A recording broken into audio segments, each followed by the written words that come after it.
لا إله إلا الله محمد رسول الله لا إله إلا الله محمد رسول الله لا إله إلا الله محمد رسول الله. سبسکرائب کریں میرے چینل سید سعد قادری کو اور بیل آئیکن دبائیں میری ویڈیو سب سے پہلے دیکھنے کے لیے. السلام علیکم ورحمۃ اللہ وبرکاتہ.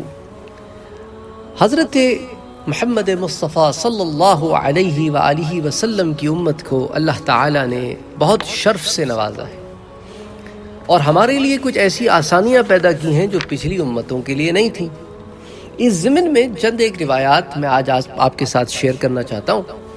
پہلی روایت جو ہے اس کو حضرت ابی ذر الغفاری رضی اللہ تعالی عنہ روایت کرتے ہیں کہ حضور اکرم صلی اللہ علیہ وآلہ وسلم نے ارشاد فرمایا ان اللہ تجاوز عن امتی الخطأ والنسیان وما استکرہوا علیہ. تو اللہ کے رسول صلی اللہ علیہ وآلہ وسلم نے فرمایا کہ اللہ تعالی نے میری امت سے، یعنی یہ خاص انتظام ہے امت محمدی کے لیے، خطا، نسیان اور جبر و اکراہ معاف فرما دیا ہے. او کما قال رسول اللہ صلی اللہ علیہ وسلم. یعنی کیا مطلب ہے اس کا؟ خطا سے مراد کیا ہے کہ بھئی غلطی سے کوئی کام ہو گیا، غلطی سے، مثال کے طور پہ بھئی نامحرم کو دیکھنا منع ہے لیکن غلطی سے نگاہ پڑ گئی اور اس کے بعد پھیر لیا تو وہ اب گناہ نہیں لکھا جائے گا. لیکن غلطی سے نگاہ پڑ گئی اور اس کو کنٹینیو رکھا اور پھر اس کو مذاق بنا لیا کہ بھئی میں پہلی نگاہ تو معاف ہے، میں اٹھاؤں گا ہی نہیں، دوسری نگاہ پڑے گی تو پھر گناہ ہوگا. اس طرح کی بیکار فضول باتیں کرنا پھر یہ گناہ ہے. شرعی حدود پہ اس طرح کی باتیں کرنا اور مذاق بنانا ان کا یہ گناہ ہے. اجتناب کرنا چاہیے، اپنی زبانوں کو کنٹرول میں رکھنا چاہیے. تم کوئی مسخرے نہیں ہو کہ ہر بات میں تمہیں تمسخر کرنا ہوگا. تو خطا یوں اٹھا لی گئی. نسیان، بھول چوک، مثال کے طور پہ آپ روزے سے غلطی سے پانی پی لیا، کچھ کھا لیا، نسیان ہو گیا نا، اس کے اوپر بھی پکڑ نہیں ہے. اسی طرح جبرن و اکراہن، یعنی کہ اگر کوئی جبر کر کے کوئی ایسا کام کروائے آپ سے جو آپ عام حالات میں نہیں کریں گے لیکن جبرن کروا رہا ہے تو اس کے اوپر بھی آپ کو پکڑ نہیں ہے. مثال کے طور پہ کفار مکہ جو ہے وہ مسلمانوں کو پکڑ پکڑ کے جبرن کہتے تھے کہ پھر جاؤ دین حق سے. اب ہر ایک میں تو برداشت کی قوت نہیں ہوتی، وہ زبان سے کہہ دیتے تھے لیکن دل میں ان کے ایمان ہوتا تھا. اس پہ قرآن کی آیت بھی اتری ہے مکی دور میں. اور صحابہ نے جب اس تشویش کا اظہار کیا تو حضور صلی اللہ علیہ وسلم نے ان سے کہا کہ بھئی تمہارے دلوں میں ایمان ہے، تم مجبور کر دیے گئے ہو زبان سے یہ کہنے کے لیے. جب تک تم اپنے دل میں اس بات کی تصدیق نہیں کرتے ہو جو زبان سے کہتے ہو تو تم جان بچانے کے لیے تمہیں کہنا پڑ رہا ہے. تو اس کے اوپر بھی پکڑ نہیں ہے. اچھا، اس روایت کو ابن ماجہ نے روایت کیا ہے، اسی طرح اس کو ابن حبان نے روایت کیا ہے. اور اچھا، ابن ماجہ نے اس کو جو روایت کیا ہے وہ اس کو انہوں نے روایت کیا ہے کتاب الطلاق میں، باب قائم کیا طلاق المکروہ والناسی، حدیث نمبر 2043. اچھا، اسی طرح اس کو ابن حبان نے عبداللہ ابن عباس سے روایت کیا ہے، حضرت ابو ذر غفاری سے نہیں بلکہ حضرت عبداللہ ابن عباس سے روایت کیا ہے اور اس کو الصحیح میں روایت کیا ہے، تو درجہ صحیح کی روایت ہے. اچھا، اس کو امام حاکم المستدرک میں روایت کرتے ہیں اور ساتھ کہتے ہیں ھذا حدیث صحیح.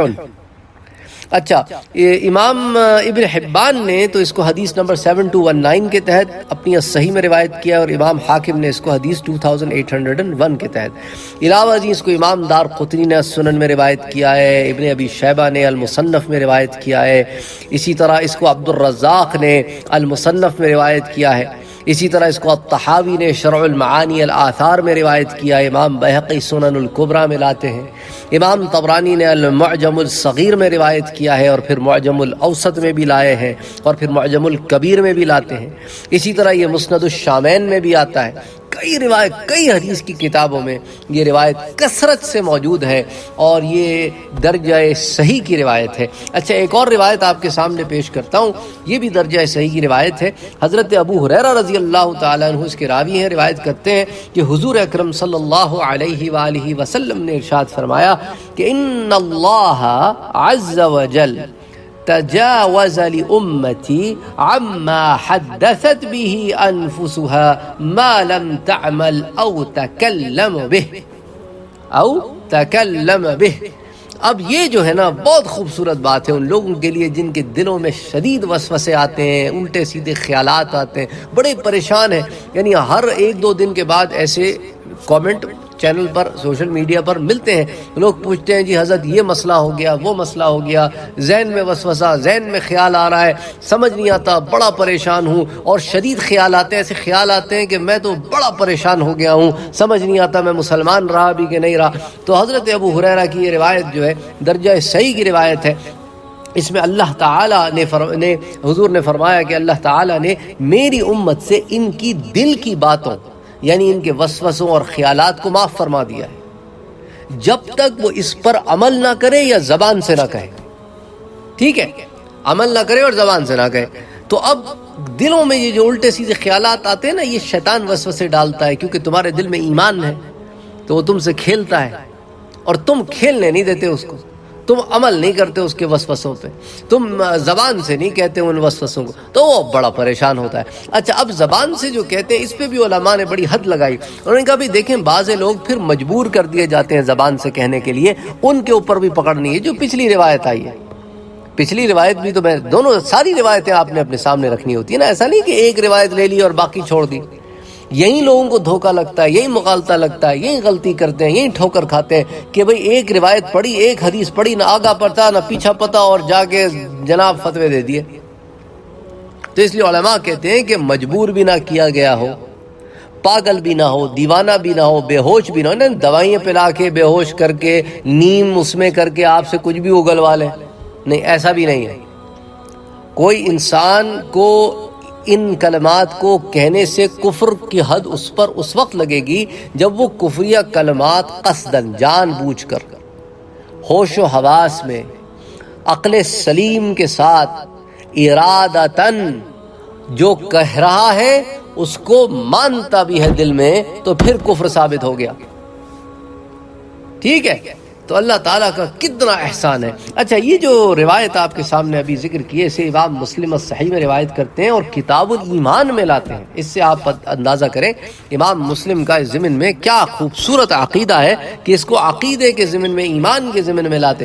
اچھا، پھر باب قائم کیا کہ تجاوز اللہ عن حدیث النفس والخواطر بالقلب اذا لم تستقر.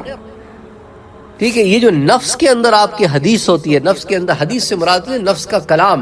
نفس کا کلام اندر ہوتا ہے نا تمہارے، تو یہ جو نفس کا کلام ہے یہ باضابطہ انہوں نے باب قائم کیا امام مسلم نے. کچھ کہتے ہیں یہ جو ترجمۃ الباب قائم کرتے ہیں نا ائمہ حدیث، اس کا ایک مقصد ہوتا ہے، ان کو پڑھ کے آپ کو اندازہ ہوتا ہے، فہم الحدیث پیدا ہوتی ہے.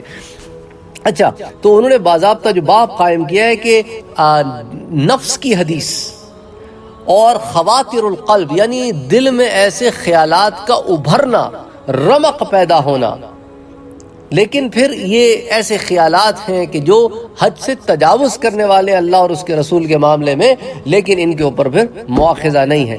اچھا، یہ حدیث نمبر 127 ہے. ابن ماجہ اس کو لے کے آتے ہیں کتاب الطلاق میں، باب من طلق فی نفسی ولم یتکلم به، کہ وہ جس کے نفس کے اوپر تو القاء ہوا ایک بات لیکن اس نے اس کو ادا نہیں کیا. اچھا، پھر اس کے بعد اس حدیث نمبر 2040. اسی طرح اس کو سنن النسائی، سنن الکبریٰ میں امام نسائی لاتے ہیں، حدیث نمبر 5628. اسی طرح اس کو امام احمد مسند امام احمد میں لاتے ہیں، حدیث نمبر 7464. پھر ابن خزیمہ بھی اس کو صحیح میں لاتے ہیں، تو صحیح مسلم میں بھی آ گئی اور صحیح ابن خزیمہ میں بھی آ گئی، حدیث 898. اچھا، پھر ایک اور درجہ صحیح کی روایات کی کتاب ہے ابن حبان کی صحیح، اس میں بھی یہ روایت آتی ہے 4335. پھر اس کو ابن ابی شیبہ المصنف میں لاتے ہیں، اسی طرح ابو یعلا المسند میں لاتے ہیں، حدیث نمبر 6389. اور اس کو امام بیہقی شعب الایمان میں لاتے ہیں، حدیث 332. تو کتنی کتب حدیث میں یہ بات آپ کے سامنے آ گئی ہے کہ اللہ عز و جل کا اس امت پر کتنا خاص احسان ہے، اور اللہ عز و جل کتنا کرم فرمایا ہے اس نے اس امت پر. کتنی چیزیں جو پچھلی امتوں پر جن کی پکڑ تھی یا ان کے لیے پابندیاں تھیں، ہمیں کتنی آزادیاں مل گئی ہیں. ہم جہاں چاہے پاک زمین پہ نماز پڑھ سکتے ہیں، اور ان پر یہ قید تھی کہ نماز تمہاری صرف مسجد میں ہوگی اور مسجد کے بغیر تمہاری نماز نہیں ہوگی۔ اور سبحان اللہ، ہمارے لیے، اس امت کے لیے اللہ نے تیمم کی آسانی پیدا کر دی ہے۔ سبحان اللہ، سبحان اللہ۔ یعنی اب آپ یہ دیکھیں نا، کہاں 50 نمازیں پڑھنے تھی، اب 5 نمازیں پڑھتے ہیں۔ پھر ہر نماز میں بھی اللہ تعالیٰ نے ٹائم دے دیا، بھئی اس ٹائم سے اس ٹائم تک، ایسا نہیں کہ بس آن دا ڈاٹ پڑھنی ہے، 1 بجے اگر ظہر نہیں پڑھی تو بس گئی نماز، ایسا بھی نہیں ہے۔ کتنی آسانی ہے، سبحان اللہ، سبحان اللہ۔ یعنی بندہ اگر دیکھے اور سوچے تو کہے کہ باری تعالیٰ بے شک ہم تیری کس کس نعمت کو جھٹلاتے ہیں۔ اچھا، ایک اور روایت آپ سے شیئر کرتا ہوں اس ضمن میں، چونکہ بات سے بات نکل رہی ہے تو ایک اور روایت آپ کے ساتھ شیئر کرتا ہوں۔ اور اس کے بعد یہ بھی امام طبرانی کہتے ہیں کہ اس کے جو رجال ہیں، اس روایت کے رجال کہتے ہیں وہ جو سند میں لوگ ہوتے ہیں نا، رجل جو ہے عربی زبان میں آدمی کو کہتے ہیں، رجال جمع ہے۔ حدیث کی اصطلاح میں رجال ان لوگوں کو کہتے ہیں جو سند میں لوگ ہوتے ہیں نا، فلاں نے فلاں سے روایت کیا، فلاں نے فلاں سے روایت کیا، تو اس کے جو رجال ہیں وہ سب کے سب صحیح ہیں، الصحیح ہیں، درجہ صحیح پر ہیں، امام طبرانی کہتے ہیں۔ اچھا، یہ جو روایت ہے اس کو محجن بن الادرع السلمی رضی اللہ تعالی عنہ، محجن ابن الادرع السلمی، وہ روایت کرتے ہیں کہ حضور اکرم صلی اللہ علیہ وآلہ وسلم نے ارشاد فرمایا کہ ان اللہ رضی لہذہ الامت اليسر وکرہ لها العسر قالها ثلاثا۔ حضور صلی اللہ علیہ وآلہ وسلم نے فرمایا کہ ان اللہ نے ان اللہ رضی لہذہ الامہ، اس امت کے لیے خاص ایک انتظام کیا ہے، کیا؟ اس امت کے لیے آسانی کو پسند فرمایا ہے، الیسرا وَكَرِهَ لَهَا الْعُسْرَا، اور اس کے لیے تنگی کو ناپسند فرمایا ہے۔ اور یہ جملہ قالها ثلاثا، حضور صلی اللہ علیہ وآلہ وسلم نے یہ جملہ مبارک 3 مرتبہ بیان فرمایا، یعنی اس سے پتہ چلتا ہے آپ نے اس پہ ایمفیسس کے لیے تکرار کی اس کے اوپر، تاکہ یہ بات سب کے ذہنوں میں بیٹھ جائے، اور یہ بات بالکل تاکیداً بیان کی کہ اللہ تعالیٰ اس امت کے ساتھ آسانی پیدا فرمایا ہے اور مشکلات نہیں پیدا فرمائی۔ اللہ تعالیٰ کا بہت کرم ہے۔ اچھا، اس حدیث کو امام طبرانی نے المعجم الکبیر میں روایت کیا ہے، حدیث نمبر 707۔ امام حیثمی اس کو مجمع الزوائد میں لاتے ہیں۔ اچھا، اسی طرح اس کو الحارث المسند الحارث میں لاتے ہیں، اسی طرح جس کو الزوائد الحیثمی اس میں بھی آتی ہے۔ بہرحال حدیث نمبر 237، وما علینا الا البلاغ۔